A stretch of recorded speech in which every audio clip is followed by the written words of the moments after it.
Hello everyone, a very warm welcome to you all to this edition of The Insight. I am Babla Jonathan. In this edition of the program, we are analyzing the fight for good governance, the fight against governance malpractices by the Office of the Public Independent Conciliator for the Northwest region of the country. We are looking at what has been done so far since that office was created in 2021. We're looking at what is being done on the ground, and we're looking at the impact of what is being done on governance, on the management of public affairs.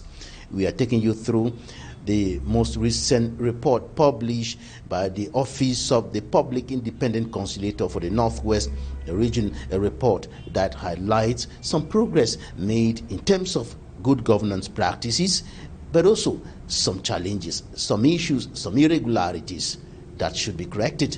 We'll tell you more. Meet our guest in some few seconds.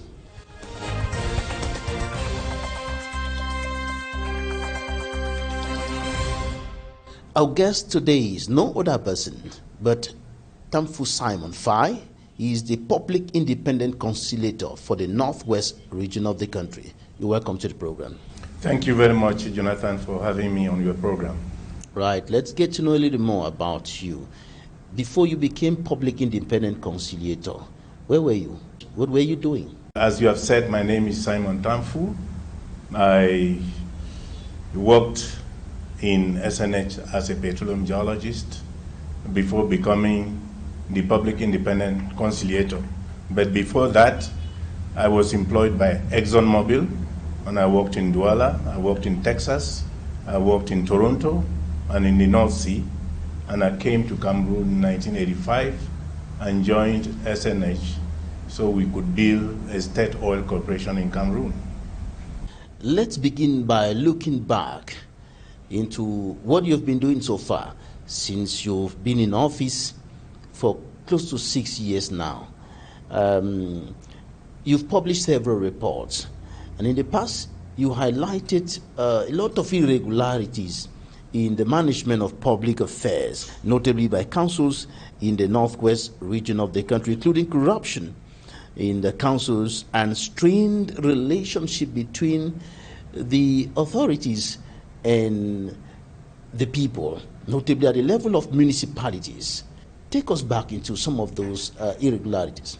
Yeah, the Office of the Public Independent Conciliator was created out of the special status which was granted to the Northwest and Southwest. And then, of course, in other countries it is called the Ombudsman. We began work in the Northwest and the Southwest with my colleague. And then we had no notes to copy from anybody since we are pioneers. So we had to do a lot of benchmarking and experience sharing. So we went to the UK, which is like the mother of Ombudsman administration, to gain some insight. We went to Canada, we went to the United States, and and we went to Cape Town in South Africa. As far as the Northwest is concerned, we did experience sharing and benchmarking with Ghana and Kenya. So to come to build the Ombudsman administration in Cameroon. In Cameroon, the Ombudsman is called the Public Independent Conciliator. So this is what we have been doing. And then when we started work, we discovered that the councils where we were restricted to work with, but the relationship between the councils and the population, we discovered that the councils were being managed like a private property. Call it a village provision store. There was no good accountability, there was no transparency, and we came in with this good governance to be able to make sure that we put sanity into the management of the councils in the Northwest and Southwest. Let me get a little more of that. A council managed like a village provision store. Yeah. That's serious. This is very serious. This is what we found, and we were very appalled by it. because we looked everywhere. The management was chaotic. This council was managing this way, the other one was managing that way. And we saw that, for example, that citizens were being charged to pay for birth certificate, certificate of death, and marriage certificate, which by law are free. And then we saw that there was no serious accounting system in the councils.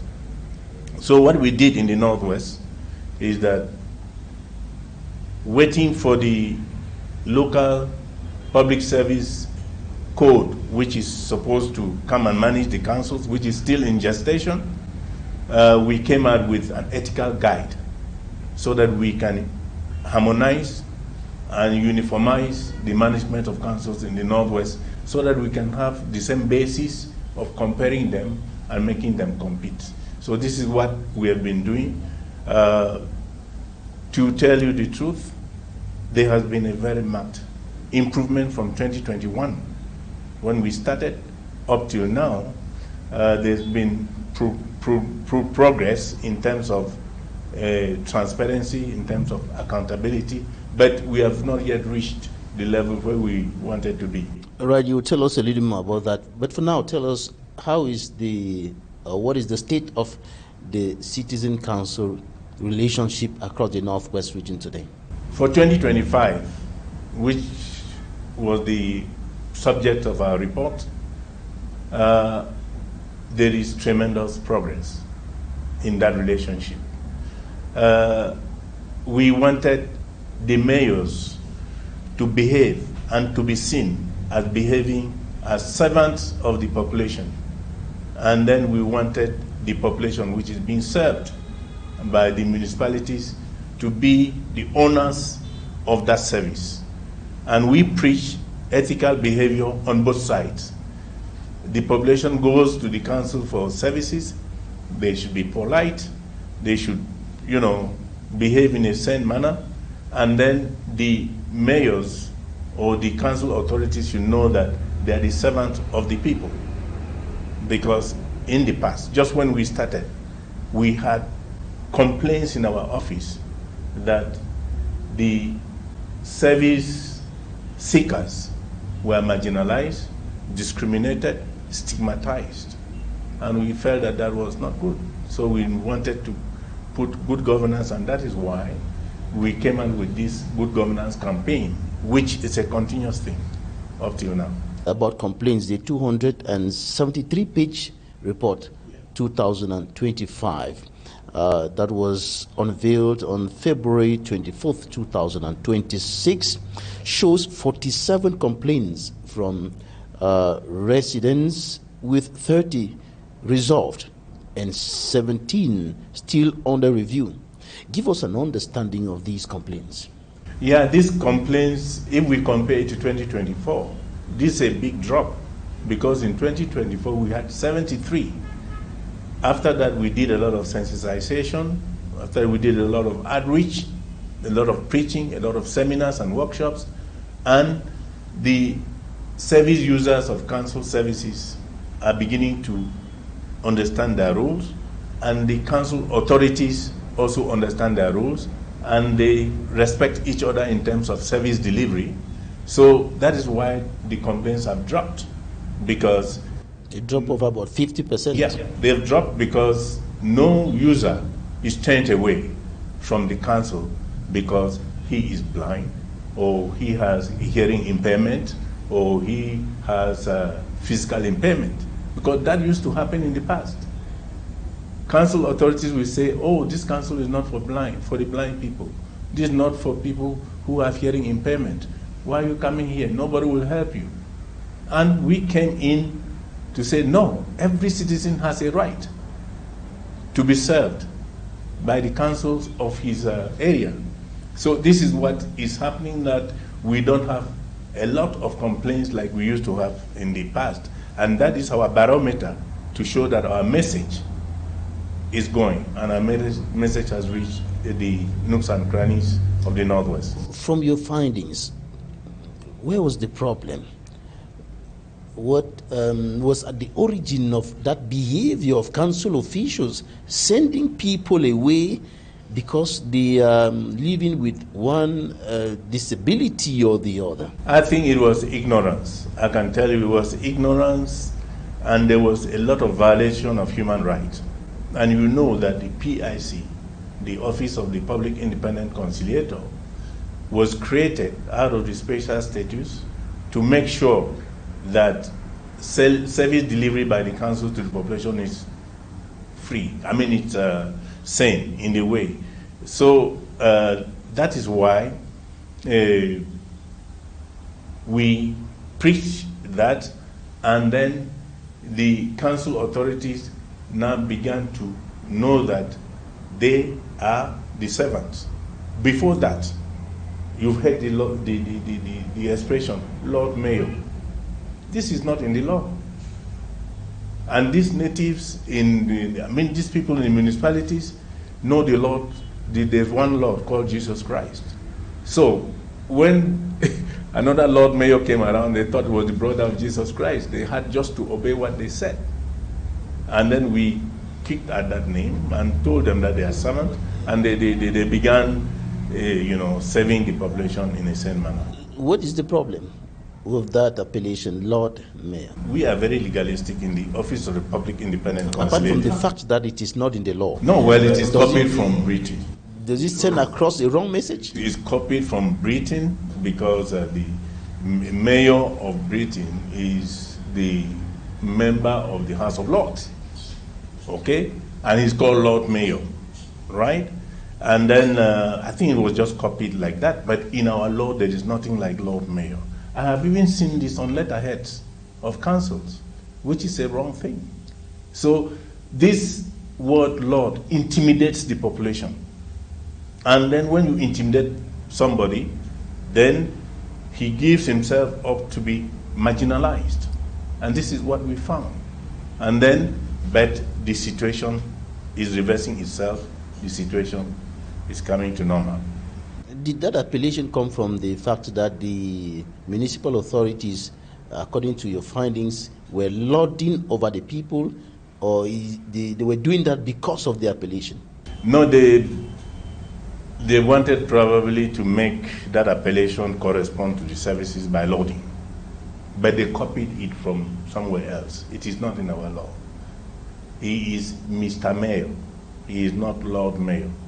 And this is what we want to preach. And when you are dealing with a largely uninformed and illiterate population, they believe in the names. They go to the Northwest is very religious. There are many Christians there, and then they get used to the Lord Jesus Christ.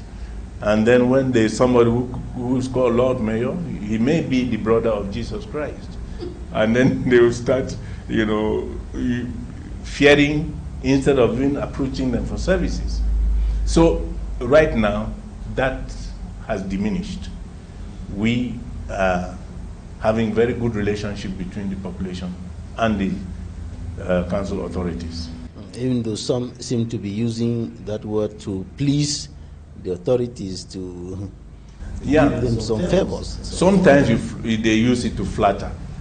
They use that to flatter to get favors, maybe to get small contracts. I don't know. But we want to make sure that the language we use out there should be the language allowed by law. In our law, there is no Lord Mayor. Right. The 2025 report also reveals serious financial constraints in councils like Babesi, Andek, Mbengui, and Batibo, where employees have gone for months without salaries. What's the nature of these financial constraints?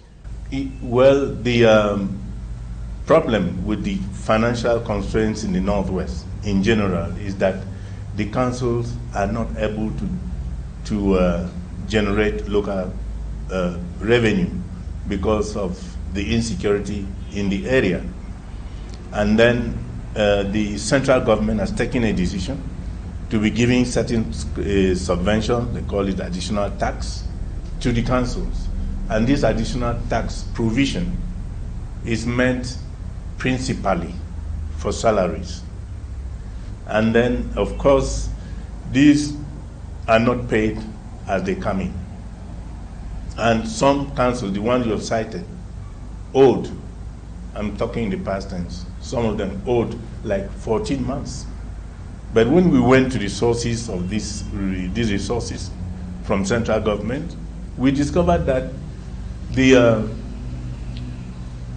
credits were sent to the councils.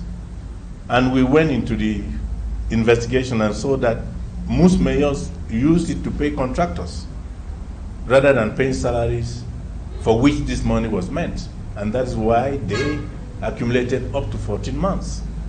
And then, of course, we took that as an anomaly in the administration, and we published it, we denounced it. Is that mismanagement? Well, call it whatever.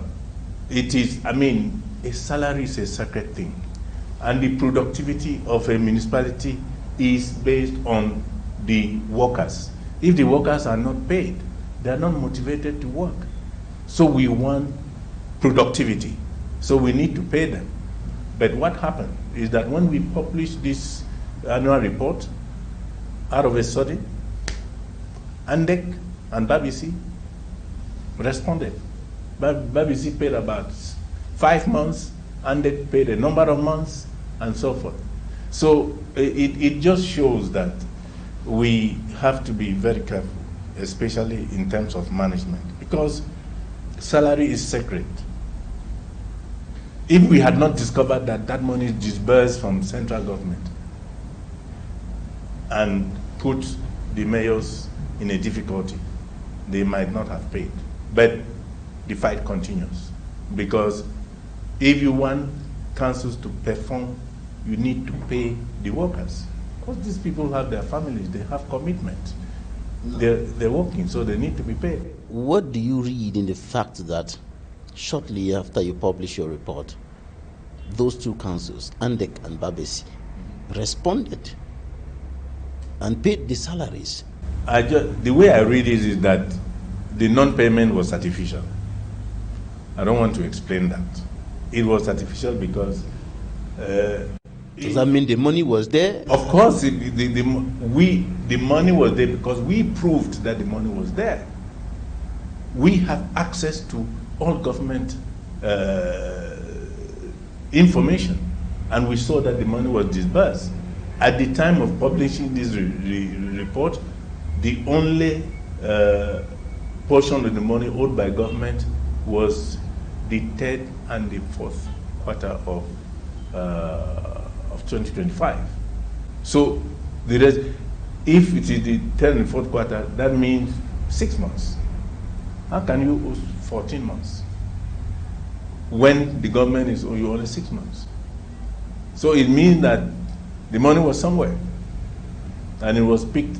And I want to use this opportunity to actually congratulate especially the mayor of Babisi, who openly, publicly, on Radio Bamenda, talked to his population and then asked for some sort of an apology and asked them to cooperate with him to work diligently ahead in the future. How much have insecurity and ghost town civil disobedience contributed to the disruption of operations as far as council activities are concerned? In fact, insecurity has prevented us from doing the work fully as we would have done as demanded by the Public Independent Conciliator. I have personally visited all the councils of divisional headquarters physically, but that falls short of my action plan, because my action plan was to visit all the councils, and my staff has visited quite a number. And we don't just want to visit a council and go and visit and not come back. We wanted to visit the councils almost every year, all the councils, but we have been prevented by this insecurity because I am the Public Independent Conciliator of the Northwest. If I see that there is danger somewhere, I don't want to, jeopardize the life of my staff. in going to the council. So that said, but we solved the problem by recruiting volunteers in all municipalities. Volunteers, residents in the municipalities, we call them community-based assistants of the Office of the Public Independent Conciliator. That's how we call them, and they give us report. And mark you, some of them are imams, some are pastors, some are priests. These are moral leaders, and then we get the information about the running of the council from them. So we've been trying to circumvent the security towards that way. But as far as ghost towns are concerned, it's a very devastating thing. You need to go to Bamenda. Even now, the schools have been affected. My children went to school in Bamenda, and they were fighting for space with Francophone children. All those children have pulled out. Ayaba Hotel was full. If we had to visit our children, we had to book 2 weeks. But today, you don't need a reservation. You go to Ayaba, you have a room. So you see the strain on the economy of the place. So actually, I have not quantified it. I'm still waiting for government statistics, but it is disastrous that this ghost town and insecurity, what it has done to the Northwest. And about councils and revenue collection? Revenue collection, it is very difficult, because that is why the councils have resorted to subventions from the central government.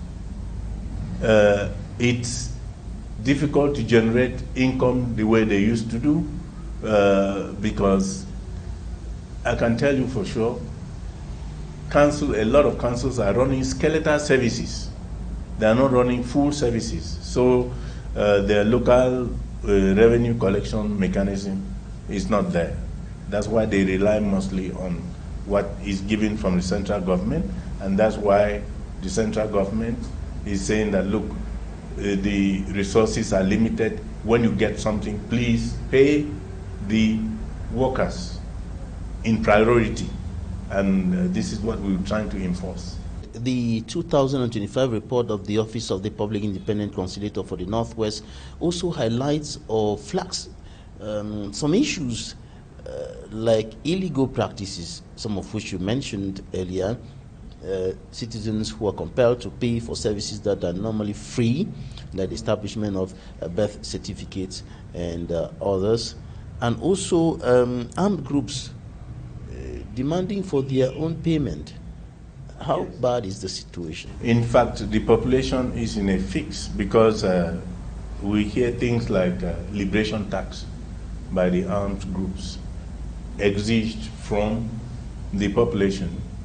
And this is really very devastating, because on the other side, the council services which are supposed to be free, there are some unscrupulous authorities that demand payment in exchange for services, like the civil status documentation, which by law is free. We want to, in fact, this said, I want to even congratulate the council authorities in the Northwest, because this is one of the most successful projects that we have had. It was an open secret that when you go to get a birth certificate, or you go to get a marriage certificate or certificate of death, you did that against payment. Right now, it's more or less solved. I'm not saying that it's completely solved. We know that money is being taken under the table nowadays, not on the table. And we know the councils that are doing that. We denounce them every day. And the effect of it, that is part of good governance. The effect of it is that our neighboring region, the West, the citizens are asking, is Northwest being managed by a different law? Are we not in the same country? Why should these things be free in the Northwest and not in the South? I mean, in the West. And this is what we wanted. We wanted to start a movement which will have a ripple effect and then engulf the whole country for good governance. And we are getting the effects. How much of the Northwest region have you been able to cover so far? Oh, we've covered all the divisions of the Northwest, not all the councils. For example, we've not been to Widiku, we've not been to Furawa, we've not been to Mwa, we've not been to Ako, we've not been to Jakiri. But we've covered a lot of ground in the Northwest.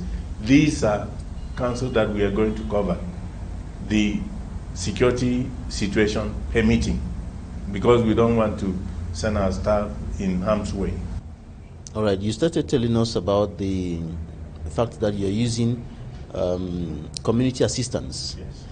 Apart from that, what other strategy have you put in place to be able to gather all the facts, the data that you're collecting from the different councils? We have a barometer in the Office of the Public Independent Conciliator.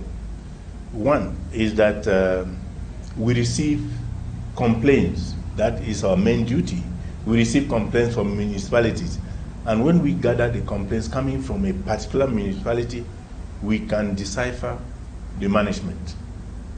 Then that is number one. Number two, we have whistleblowers who see wrongdoings and report to us about certain communities. And then we exige quarterly report from the mayors themselves. And they provide quarterly reports to us about the functioning of their councils.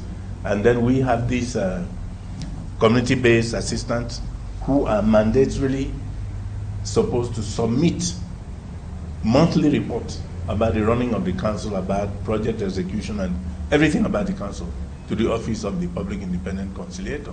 And to crown it all, towards the end of the year, we run our famous perception survey. And this 2025, we sampled 200 people from each municipality.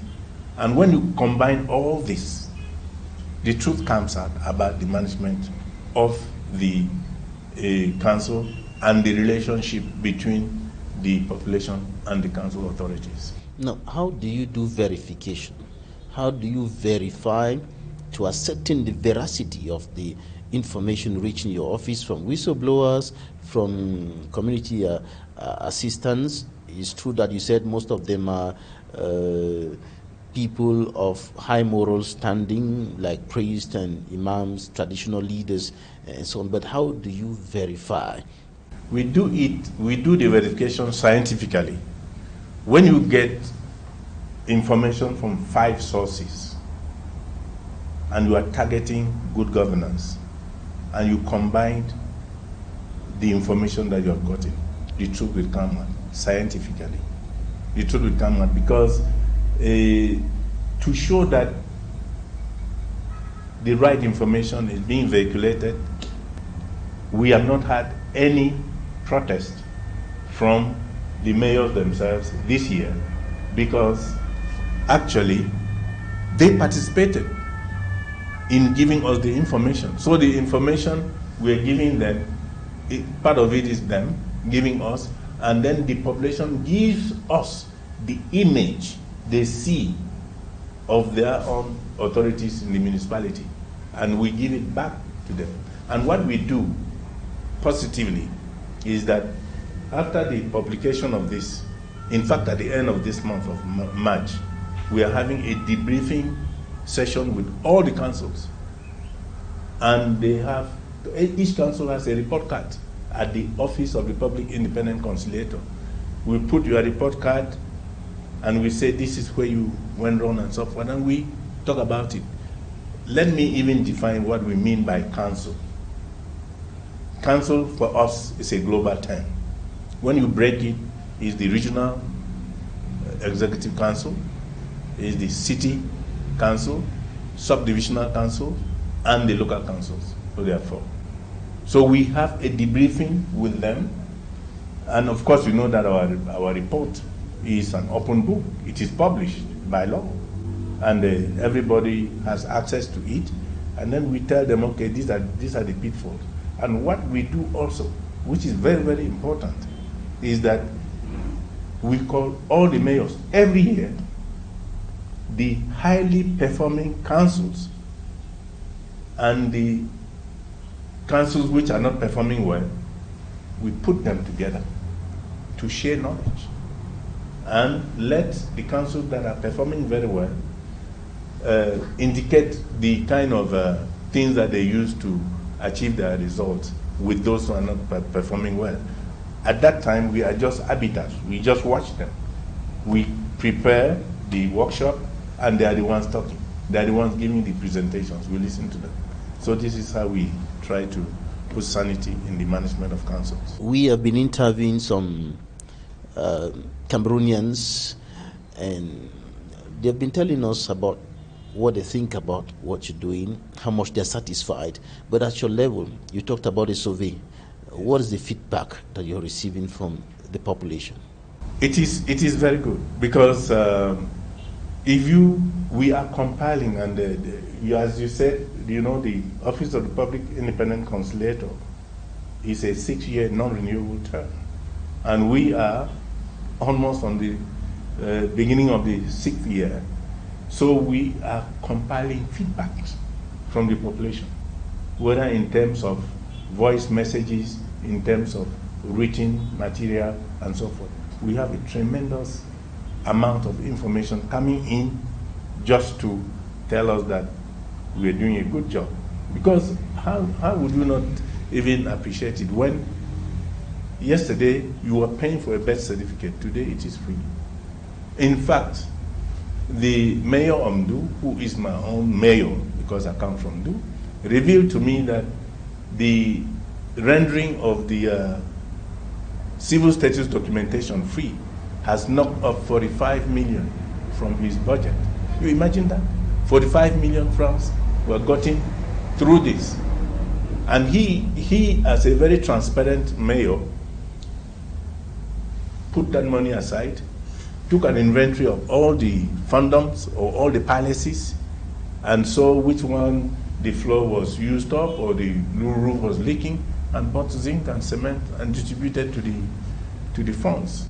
So he was doing something good with the money. He was doing something good with the money. But the process of obtaining the money is illegal. Yes, he didn't even know. He told me he didn't know because he inherited it. A lot of people didn't know because they inherited it. When we came and then we exposed the law, they say, hey, this thing we are doing is not right. And since habits die hard, some are still persisting, because if it was a source of income, you would appreciate that they would still persist. But it's still illegal to take money. At the beginning, there were a lot of complaints. Of course. From the municipal authorities when you started revealing some of these malpractices. But since you published the 2025 report, we've not heard any complaint from anybody. Yes, let me say that we too, in the office of the... Or maybe they are complaining now under the table.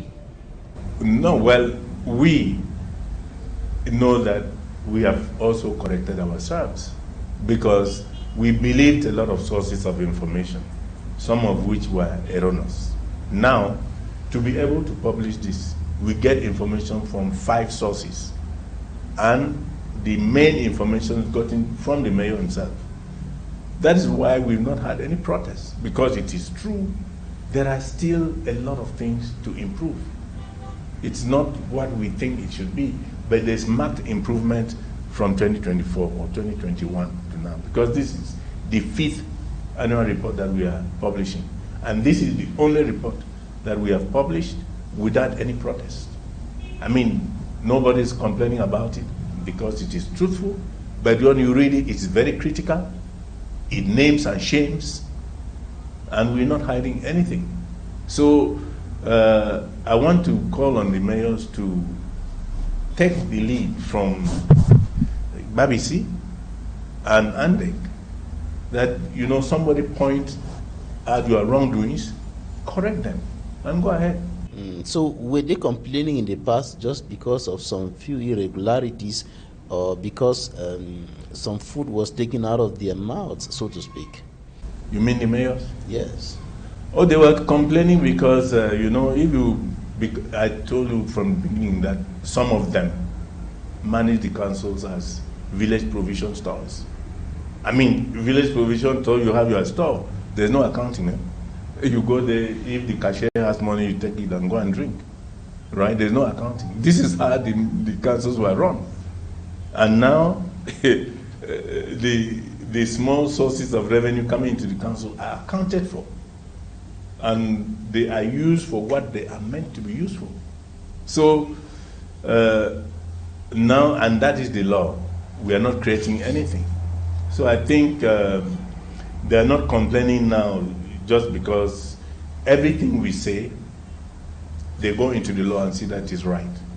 And nobody wants to go against the law. We are not a court. We just point out all these wrongdoings. And our report is public. It goes to CONAC. It goes to Consupe. It goes everywhere. And if they use our report as a whistleblower, they can be able to say, okay, there's an allegation in the PIC report that this is happening. Open your books, we want to see your management in municipality. This is even what we want it to be. And then we want the councils of the Northwest to be models in the sense that I know some are still persisting in those things, but we are correcting it from the Northwest. And when sanity and probity will come to all councils in Cameroon, Northwest will be a model, I can assure you. So if I get you well, there were some elements of ignorance in the complaints of the past, ignorance of the law. Is that? Yes. There was ignorance, sometimes probably not ignorance in the sense that we have particular complaints that we listen to, especially the relationship between the population and the council in terms of service delivery. But we don't hear any complaints on land, chieftaincy titles, or chieftaincy problem. We don't have any jurisdiction to hear complaints on witchcraft and marital problems. But let me assure you, we have all these four. They're coming to us. And then what we have adopted is that they're coming to us, we say, but our mission is not for this. We say, no, we're coming to you because we've seen that you are credible. We know that you don't solve marital problems or land problems or chieftaincy problems, but we are coming to you. When they come and complain like that, we see that they are really in difficulty. We take the complaints ourselves as an institution and address those complaints to the government institutions that are responsible for solving those problems. Now, it has left the hands of an individual and has come to an institution, facing an institution. Through that way, we have been able to solve quite a lot of problems in the Northwest. I want us to go to the newsstands now, and we're taking a look at what the newspapers reported this week. After the press review, we are looking at recommendations.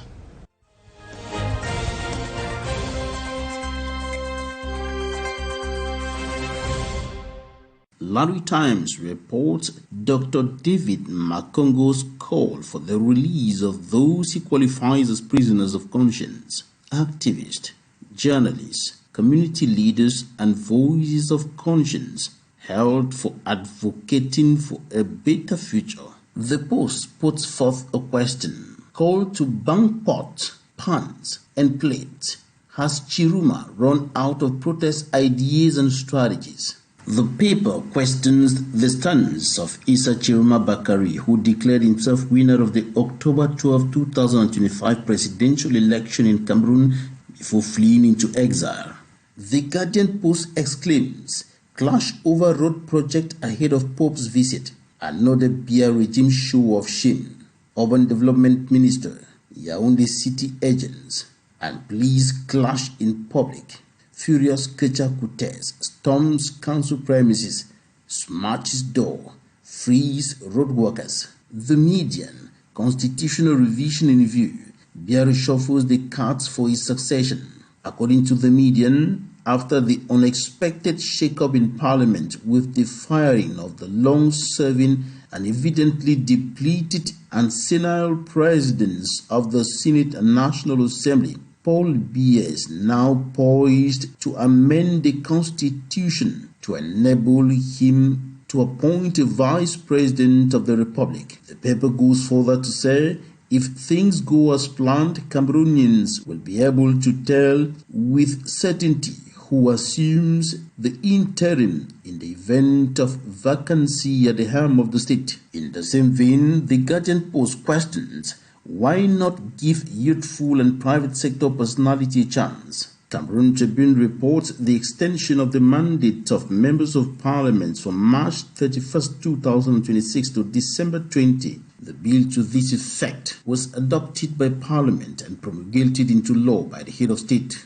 Another issue of Cameroon Tribune highlights the need for reforms in global trade. Municipal update, World Trade Organization 14th Ministerial Confab in Yaoundé, Cameroon's diplomatic survey on global stage. Another issue of the paper tells its readers that at the opening of the World Trade Organization conference, Cameroon's Prime Minister went drumming a new global trade synergy, while the Guardian Post reports that the Prime Minister echoed Cameroon's commitment to fair global trade. Cameroon Insider, World Trade Organization 14th Ministerial Conference, time for real business. The arrival of Dr. Ngozi Okonjo-Iweala, Director General of the World Trade Organization, signaled the beginning of serious things. Newswatch reports that there is renewed hope for prominent Anglophone separatist leaders serving life sentences at the Yaoundé Principal Prison after the Supreme Court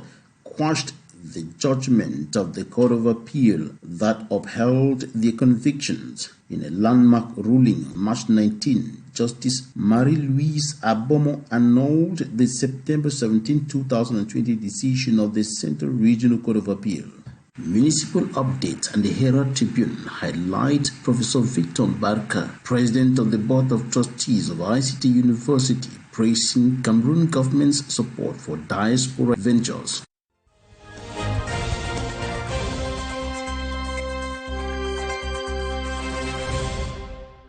Welcome back. We are still with our guest, Tamfu Simon FAI, Public Independent Conciliator for the Northwest region of Cameroon. Mr. Public Independent Conciliator, tell us you recommend the adoption of the local public service code. What's that? That is a code which will manage the councils. And that code is in gestation in the Ministry of Decentralization and Local Development. We had a difficulty doing this kind of work where you have to compare councils, you have to match performances, you have to do a lot of statistics. In the absence of this code, our work was lopsided. So what we did in the Northwest, we came out with an ethical guide, not a code. Pending the time, the code will come out. So we have now distributed these guides to all the councils of the Northwest so that we can harmonize and uniformize their management so that we can have the same basis on which to compare them and then rate them and score them. To ensure timely salary payments, to strengthen security, and adding more divisional branches to improve service accessibility. These are some of the issues that appear in your report. Yeah, these are recommendations that we are making to government. What we are saying clearly is that because of the insecurity problem in the Northwest, we are based in Bamenda. The problem that we were created to solve are not only found in Bamenda. They are found in Moi, they are found in Furawa, they are found in Widiku, they are found everywhere. And for us to reach those places, we have adopted some kind of communication strategy to reach all those places. But the ideal thing is to have representations of the Office of the Public Independent Conciliator in each division and maybe a satellite office in the subdivision, in the sense that, and it is government policy to bring administration nearer to the people. So we are doing that in that sense. So this is a recommendation that we want to put ahead to the government or to the head of state, who is our direct supervisor, to be able to accord that, because we think that the people in Boya and in Bamenda are enjoying the services of the Office of Public Independent Conciliator because of proximity, but the rest are not enjoying that, even though we try to reach them in one way or the other. So that's why we are recommending that. How will these recommendations help in solving the problems that the councils are facing? It will solve the problem in the sense that, you know, we are very vocal, the public independent conciliators. We are very vocal. We make recommendations to government. Government sends in subventions very late. And then projects are either shelved or not executed. And in our report, you see it very clearly. Our report goes straight to the head of state because that is the line of action. And then the head of state takes our report and then ventilates it to the various ministries where we have made recommendations, and we have been seeing the effect of this. Because when we ask for free issuance of civil status documentation, the head of state accorded it, you know, but not to the Northwest, but to the whole country. And this is what we want. Now, the 2025 report is the 5th. What impact have you made so far since you've been publishing these reports? Well, that is a very good question to ask the population, not us, because we have some feedback. We have some feedback, and we would have loved that it is the population talking about the impact of our actions in the field. But we have feedback in terms of voicemail, in terms of documentation, and so forth. So we have a lot of encouragement from the population. Because imagine that what you used to pay 10,000, 15,000, 25,000 to get a birth certificate, you are paying nothing today in the Northwest. And even if you are paying under the table, you are paying much, much less than that. And we are tracking those who are receiving it under the table, and we know it. There's a famous saying in the Northwest that the public independent conciliator is an invisible eye in the office of the mayor or the authorities. And this is the truth. Apart from collecting data, analyzing the data, and publishing reports, what else is the Office of the Public Independent Conciliator doing? The publication of the report is the result of our work. Our principal work is to listen to the population, receive their complaints, and resolve them amicably. When we came to Bamenda, so actually, the population is quite happy that they used to, you know, this, even the struggle we have today, the insecurity orchestrated by separatists. One of the big problems was our people used to go to Yaoundé to chase dossiers, and people tell them in their offices, je ne comprends pas votre anglais. And we have stopped that. The problems are solved in Bamenda.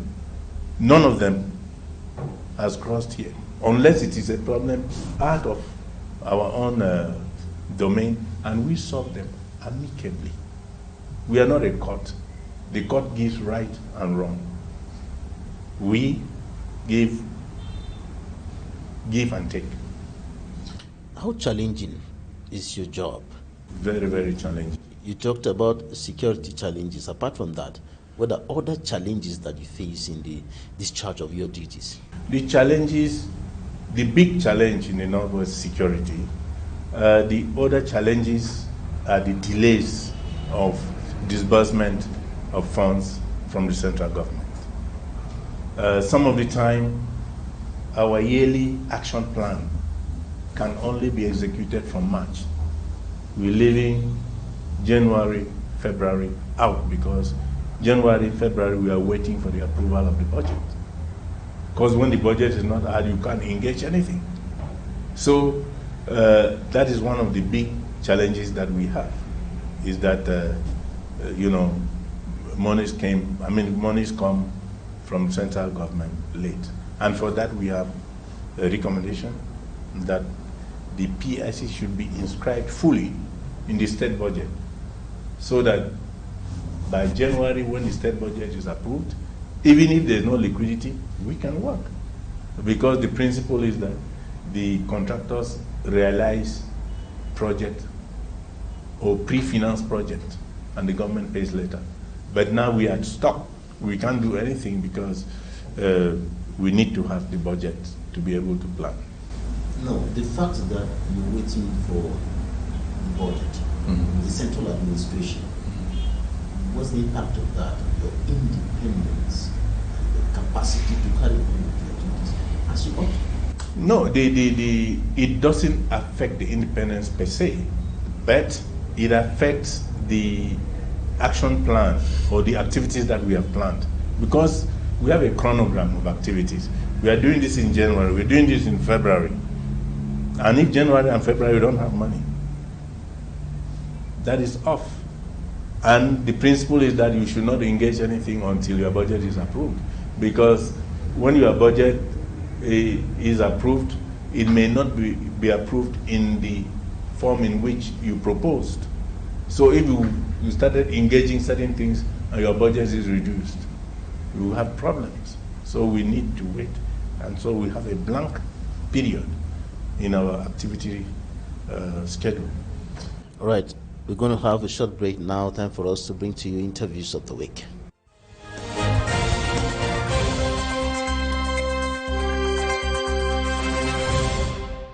The chairman of Kadi Group, Nico Kadi, thank you for deciding to invest in Abia State.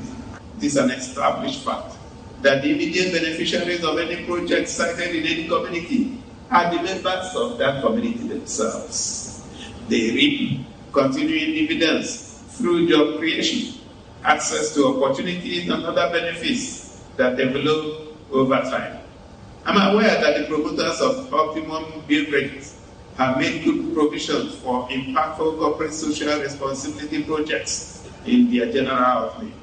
It should therefore be taken for granted that the social and economic realities of this community will change for good in the months and years ahead. The top management of the brewery companies say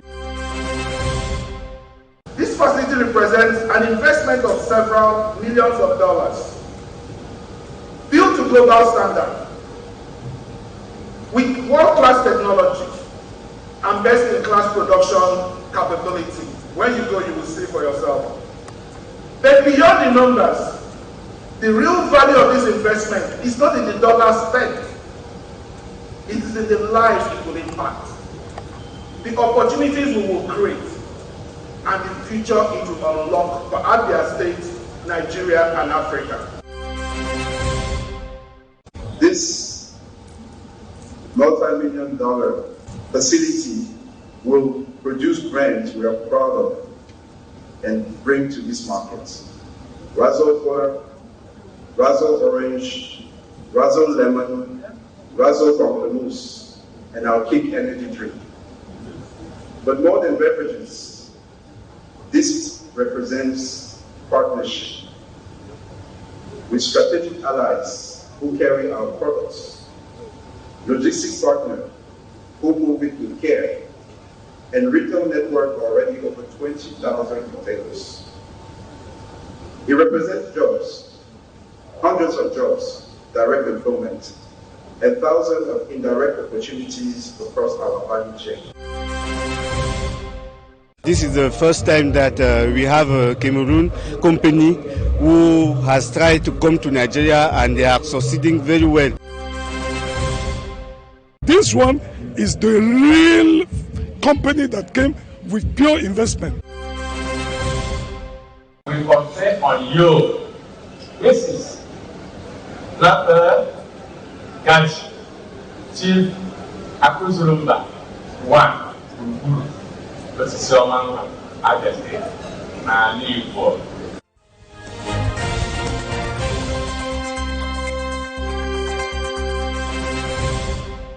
You're welcome back. The Public Independent Conciliator for the Northwest and Southwest regions serve a 6-year non-renewable term and appointed by decree number 2021/342 on June 10, 2021. The current mandate ends in 2027, that's next year. What is the most pressing thing that you would have you would have loved to do, or you wanted to do, which you have not been able to do till now, and that you are looking up, you're looking at doing that before going, or I don't know, maybe you can still be maintained on the same position? Well, I need to tell you clearly that the law says that the tenure of the office or the tenure of the Public Independent Conciliator is 6 years, non-renewable. Okay? Even though we have seen a lot of state officials, especially of parastatals, board chairpersons, directors, generals, staying beyond the period of time stated by the law. Well, our law is specific. It is within the special status, and we want to believe that it is different. If the law is not respected, will you resign? The law is not it will be respected. If it is not respected, what we're trying to do right now to show that we are respecting the law, the big assignment for us is revenue generation by the councils. We are having seminars, workshops with the councils to tell them and to reason with them together how to generate money to run the councils within this type of environment in which we have in the Northwest, which we pray should, be solved very, very soon. So we're going to be doing that. Number 2, this will be the beginning of the last year of the tenure of the Office of the Public Independent, or the tenure of the Public Independent Conciliator, not the office. But yeah. In fact, we are drawing the balance sheet. We are drawing the balance sheet. We are getting feedback from people, and then most of what you will see in the 2026 annual report will be the balance sheet of the mandate of the Public Independent Conciliator and avenues for the councils to make money to run their councils independently. Don't lose sight of the fact that the councils are autonomous and they must generate income internally. So we'll be brainstorming to see areas where even within this insecurity period they could generate some income to be able to run the municipalities. With what you're doing as far as good governance is concerned, I want us to project a little bit into the future. Definitely, after you, some other person will come in to continue in that same light. How do you see the Northwest region in terms of good governance in the next 10, 15, 20 years? Let me make an attempt to project myself in the next 15 or 10, 15 years.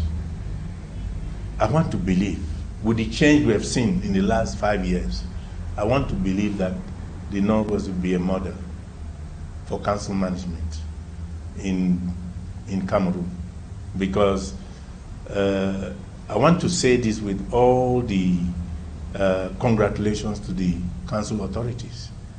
The way the office has been embraced and the way we are changing to adopt good governance, it means that we'll be the envy of Cameroon, because Mark you, I am in Bamenda, I have a home in Yaoundé. I have council services in Yaoundé. They're not the same. Bamenda is much, much better. And people have confessed to me that elsewhere, they pay almost for everything. In Bamenda, it is different, or in the Northwest, it's different.